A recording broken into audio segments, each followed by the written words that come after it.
Okay, so welcome to week 18, assignment 2. We're going to be doing a worksheet, and it's basically on the purpose. It has nothing to do with skills and such.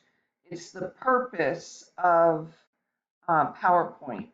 So if you're going to go here and um, you'll get 2 attempts.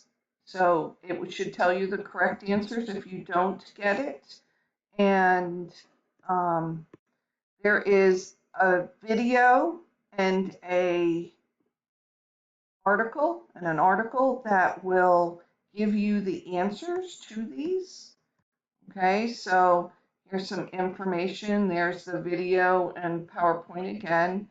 So PowerPoint helps tell your story. And then if you go down to the bottom, you'll have all of the words, and you will just click and click and drag them to wherever you think they go.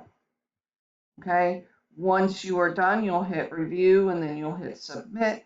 It will give you your score. You should have no problem getting 100 on it because it will tell you the correct answers.